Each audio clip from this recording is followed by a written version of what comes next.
Hello friends, இன்றைக்கி நான் vegetable pan கேக்கு தான் செஞ்சேன். வாங்க எப்படின்னு பார்க்கலாம். மிக்ஸி ஜாரில் இஞ்சி பூண்டு 2 பச்சை மிளகா ஃபஸ்ட்டு அரைச்சி எடுத்துக்கிட்டேன்.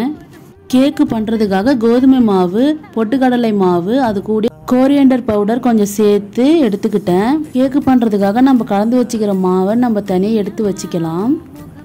அதுக்கப்புறம் ஸ்டவ்வை பற்ற வச்சு ஆனியன், கேபேஜ், கேப்சிகம், இஞ்சி பூண்டு, கேரட் இதெல்லாத்தையும் போட்டு நல்லா வதக்கி எடுத்துக்கலாம். கூடவே salt, cumin powder, chilli powder, pepper இதெல்லாத்தையும் சேர்த்து நல்லா கலந்து விட்டுக்கலாம். அப்புறம் நம்ம பண்ணி வச்சுக்கிற மசாலாவில் கொஞ்சம் லைட்டாக தண்ணி விட்டு ஒரு 5 மினிட்ஸுக்கு வேக விட்டுக்கலாம்.